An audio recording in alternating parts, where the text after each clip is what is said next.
Noong Enero, tinaasan ang pensyon ng 3,000. Oo, nakarehistro na ang 3,000 kensong kong pensyon noong Enero. Noong Enero, tinaasan ang pensyon ng 3,000. Nakarehistro na ba ang 3,000 tikewsan na pensyon ninyo? Mga kababayan nating seniors, kung kayo ay 60 o 65 pataas at miyembro ng Social Security System, meron akong napakahalagang balita na kailangan ninyong marinig ngayong araw na ito. Narinig niyo na ba ang usap-usapan tungkol sa pa 3,000 dagdag sa inyong buwan ng pensyon simula Enero 2026? Hindi ito chismis, hindi ito fake news, at hindi ito pangako lang na walang katuparan. Ito ay confirmed na. Pero ang totoo, hindi lahat ng pensioner ay makakakuha ng buong pa 3,000. Maraming mga kaibigan ko na senior, citizens, mga dating katrabaho, mga kapitbahay, nag-text sa akin, nag-chat, tinatanong kung totoo ba ito at kung sila ba ay kasama sa makikinabang. Kaya ngayong umaga uupo tayo dito ng maayos, parang magkaibigan lang na nag-uusap sa hapagkainan at ipaliliwanag ko sa inyo ng detalyado kung sino talaga ang makakakuha ng P3,000 increase na ito. Sino ang makakakuha ng mas maliit? Sino ang posibleng hindi makakuha? At paano ninyo masusigurado na makukuha ninyo ang bawat sentimona para sa inyo? Dahil ang pera na yan, pinaghirapan ninyo yan ng maraming taon. Kinaltasan kayo sa sahod ninyo noon pa at ngayong panahon ng mahal ng bilihin ng bigas na umabot na sa 2,000 ang sako. Ngente na tumataas ng gamot na hindi bumababa ang presyo, bawat piso ay napakahalaga. Kaya pakinggan ninyo ako hanggang dulo dahil sa dulo ng usapang ito. Ibibigay ko rin sa inyo ang mga tips kung paano ninyo maiiwasan ang mga problema sa pagkuha ng pensyon, kung paano kayo makaka-maximize ng benefits at kung ano ang mga dapat ninyong bantayan sa SSS, office para hindi kayo mapagloko o ma-shortchange. Kaya nagsimula ang lahat nito noong nakaraang taon pa, mga kaibigan.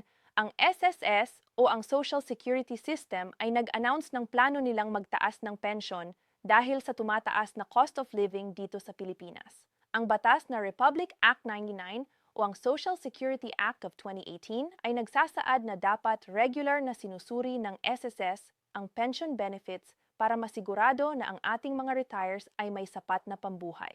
At ngayong 2025 habang papalapit ang 2026, naglabas na ang SSS ng official announcement na magkakaroon nga ng pension increase na effective sa January 2026. Pero dito napapasok ang komplikado mga kaibigan. Hindi pare-pareho ang increase na matatanggap ng bawat pensioner. Ang PH1000 nung increase na yan ay ang maximum amount. Ibig sabihin, para lang yan sa mga pensioners na may pinakamataas na contribution base at may pinakamahabang contribution period. Marami sa inyo ang matatanggap na increase ay maaaring 2,000, 1,500 o kahit mas mababa pa. Kaya mahalagang maintindihan ninyo kung nasaan kayo sa spectrum na ito para hindi kayo mag-expect ng mas malaki, tapos magulat kayo kapag dumating na ang Enero at mas maliit pala ang nakuha ninyo. Tingnan natin ng maigi kung sino talaga ang makakakuha ng buong PH3,000. Ang SSS ay gumagamit ng formula sa pagkalkula ng pension increase na ito at base yan sa dalawang pangunahing bagay. Una, ang average monthly salary credit ninyo noong kayo ay nag-contribute pa. At pangalawa, ang total number of credited years of service o kung gaano katagal kayo nag-contribute. Ang mga pensioners na may average monthly salary credit na nasa pound 14,000 o mas mataas noong sila ay nagtrabaho at nag-contribute ng hindi bababa sa 25 years o higit pa ang mga ito. Ang mga makakakuha ng pinakamataas na increase na 30,000. Pero mga kaibigan, alam ko na marami sa inyo, lalo na yung mga nagtrabaho nung dekada o tsensa o noas ang salary noon, ay hindi ganyan kataas. Kaya ang average monthly salary credit ninyo ay nasa 8,000, 10p, 1,000 o 1,000 lang. At ang ilan sa inyo dahil sa iba't ibang dahilan na wala ng trabaho, naging informal worker, nag-abroad pero hindi na nag-continue ng contribution. Ang total years of contribution ninyo ay baka 15, 20 o baka mga 23 lang. Kung ganito ang sitwasyon ninyo, ang increase na matatanggap ninyo ay maaaring nasa milentos hanggang 2,000 lang, hindi 3,000. Kaya dapat realistic tayo sa expectation. Halimbawa, meron akong kaibigan na si Aling Rosa, 67 years old na siya ngayon. Nagtrabaho siya bilang factory worker mula 1978 hanggang 2010. at ang average monthly salary credit niya ay mga 10,000 lang dahil noon ang minimum wage ay mababa pa. Nag-contribute siya ng humigit kumulang 28 taon. Base sa formula ng SSS, ang current pension niya ay mga 6 na fwies kada buwan. Kapag nag-take effect na ang increase ngayong Enero 2026, ang pension niya ay tataas ng mga 2,000 kaya magiging 12 na ang monthly pension niya. Hindi 30,000 ang dagdag niya, pero 2,000 pa rin. Malaking tulong na rin yan sa kanya. Ngayon, may isa naman akong kamag-anak na si Mang Ernesto, 72 years old. Siya ay naging government employee noon, pero nag-transfer siya sa private sector at nagko-contribute siya sa SSS ng 13 taon. At ang salary credit niya noon ay umabot na sa 13,000 dahil nakaabot siya ng supervisory position. Ang pension niya ngayon ay at dahil mas mataas ang salary credit niya at mas mahaba ang contribution years, ang dagdag niya ay mga 2 PMI kaya magiging 10K B ang pension niya. Makikita ninyo hindi pare-pareho. Kaya kung gusto ninyong malaman kung magkano talaga ang matatanggap ninyo, kailangan ninyong pumunta sa SSS branch o mag-check online sa SSS website gamit ang inyong MySS account. Ngayon, pag-usapan naman natin ang payout schedule dahil ito ay importanteng detalye na hindi dapat ninyo palampasin. Ang SSS ay may regular na pension disbursement schedule at ito ay depende sa last digit ng inyong SSS number. Halimbawa, kung ang SSS number ninyo ay nagtatapos sa 1, ang pension ninyo ay usually naibibigay sa unang batch mga first week ng buwan. Kung 2 o 3, second week. Kung 4 o 5, third week. At kung 6 pataas, last week ng buwan. Pero ang dagdag na 3,000 or kung anuman ang increase ninyo ay hindi automatic na makikita ninyo sa January payment. Ang SSS based sa nakaraang mga pension increase ay madalas na nagre-release ng adjustment sa second or third month pa at pagkatapos ay may back pay sila para sa January at February. Kaya kung dating Enero at wala pa kayong nakitang dagdag, huwag kayong magpanik kaagad. Ibig sabihin, baka delayed lang ang processing. Pero kung umabot na ng Marso o Abril at wala pa rin, dun na kayo dapat mag-follow up agad sa SSS. Huwag kayong mahihiya dahil karapatan ninyo yan at may obligasyon ng SSS na bigyan kayo ng tamang halaga. At dito, napaka-importante na pag-usapan natin ang posibleng mga problema, mga kaibigan, dahil sa totoo lang, maraming pensioners ang nahihirapan makuha ang kanilang tamang increase dahil sa technical issues, missing records o kaya ay errors sa database ng SSS.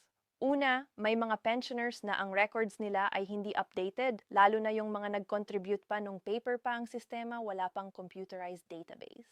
Kung kayo ay isa sa mga ito at ang contribution records ninyo ay kulang o incomplete, posible na mas mababa ang magiging computation ng increase ninyo kaysa sa dapat.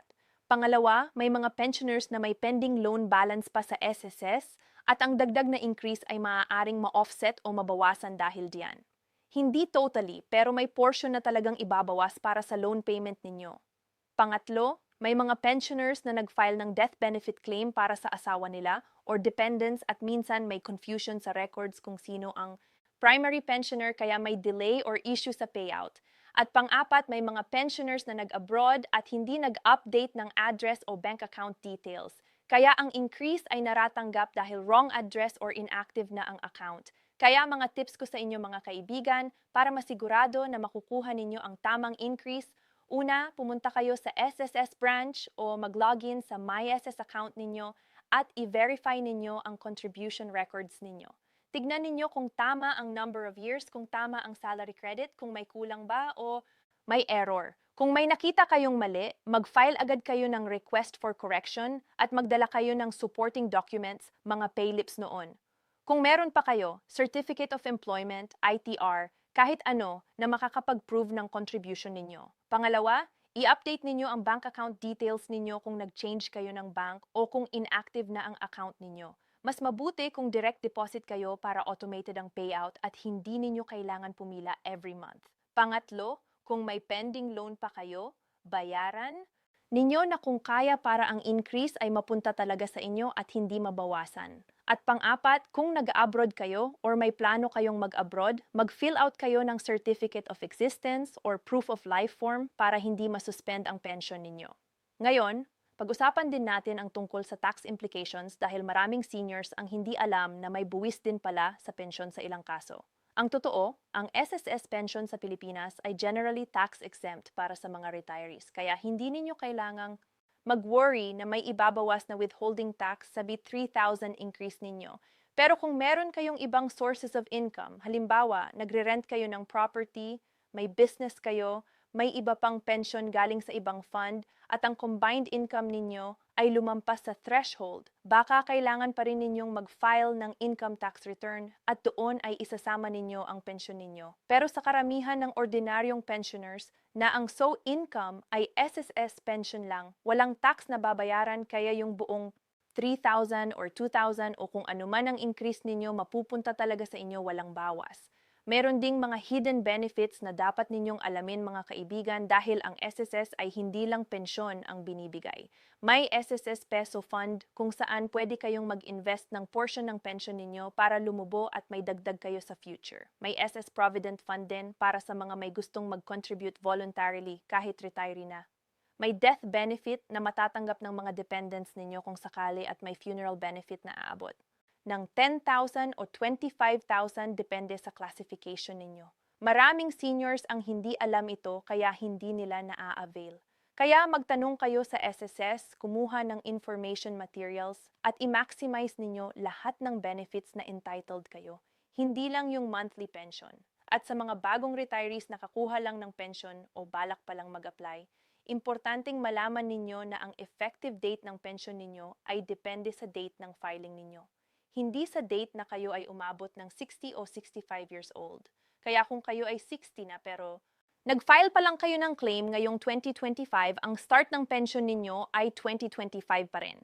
Pero ang 3,000 increase ay mabibilang lang simula Enero 2026. Kaya ang backlog ninyo ay konti lang. Pero kung nag-file kayo ng claim ngayong Enero 2026 na, ang pension ninyo ay nagsimula na with the new increase, kaya walang back pay na mangyayari sa inyo. Kaya ang advice ko, kung kayo ay papalapit na sa retirement age, mag-file na kayo ahead of time, mga 3 buwan, bago ang actual retirement date ninyo para smooth ang proseso at walang delay. Sa mga nasa probinsya na mahirap pumunta sa SS branch dahil malayo o dahil sa edad na at hirap na maglakad, pwede ninyong gamitin ang SS Mobile Service o kaya ay mag-authorize kayo ng representative na pupunta sa SSS para sa inyo. Magdala lang kayo ng authorization letter, valid ID ninyo at valid ID ng representative at pwede na nila i-transact ang mga kailangan ninyo. At sa mga may access sa internet, ang may SSS portal ay napaka-helpful dahil pwede kayong mag-check ng pension status, contribution records, loan balance at pwede rin kayong mag-download ng Certificate of Pension para sa mga requirements sa iba't ibang agencies. Ngayon, sa mga worried na baka bawasan ulit o kaya ay i-seal back ang pension ninyo sa future, ang totoo, ang SSS pension ay protected by law at ang batas ay nagsasaad na hindi pwedeng basta-basta bawasan ang pension, maliban na lang kung may legal grounds tulad ng fraudulent claims or duplicate pension. Pero ang Batch 3,000 increase na ito ay lehitimo approved na ng SSS board at parte na ng regular pension computation, kaya hindi ito mababawi. Ang worry lang ng iba ay kung sakaling mag-face ang SSS ng financial crisis in the future, baka ma-adjust ang pension increase or baka mag-impose ng ceiling. Pero hanggang ngayon, walang ganong policy na naka-announce at ang SS Fund ay stable pa naman basis sa latest actuarial report. Sa mga may tanong kung paano ninyo ma-maximize ang pension ninyo moving forward, ang isa sa best strategies ay kung kayo ay below 60 pa at voluntary contributor pa. Magbayad kayo ng maximum contribution every month dahil mas mataas ang contribution ninyo. Mas mataas din ang pension ninyo eventually. At kung kayo ay may asawa na hindi nag-work o walang SSS contribution, pwede ninyo siyang i-cover as dependent. At kapag may nangyari sa inyo, may makukuha siyang dependence pension. At kung kayo ay may mga anak na may disability, pwede rin silang maging qualified dependents at makakuha ng pension kahit past 21 years old na sila. Basta may certification na may disability sila. Sa huli mga kaibigan, ang P3,000 increase na ito ay tunay na good news para sa ating mga seniors kahit na hindi lahat ay makakakuha ng buong 3 Lizardo Zero. Ang importante, alam ninyo kung nasaan kayo. Alam ninyo kung magkano ang matatanggap ninyo at handa kayo na mag-follow up at mag-verify para makuha ninyo ang tamang halaga. Ang pera na yan ay para sa inyo, para sa inyong pangaraw-araw na gastusin, para sa gamot, para sa pagkain, para sa mga apo ninyong nag-aaral.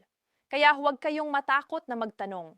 Huwag kayong mahihiyang mag-follow up at bantayan ninyo ang inyong pension every month. At kung may mga problema kayo, tumawag kayo sa SSS hotline, pumunta sa branch, o kaya ay humingi ng tulong sa mga barangay officials o Senior Citizens Association ninyo. Karapatan ninyo ang makakuha ng tamang pensyon at responsibilidad ng SS na ibigay ito sa inyo ng tama at on time. Kaya simula ngayong Enero 2026, abangan ninyo ang inyong pension statement at sana nga ay makita ninyo ang dagdag na yan na talagang makakatulong sa inyo ngayong panahon ng hirap ng buhay. Maraming salamat sa pakikinig at sana ay naliwanagan kayo sa lahat ng detalye ito. Ingat kayo palagi mga kaibigan.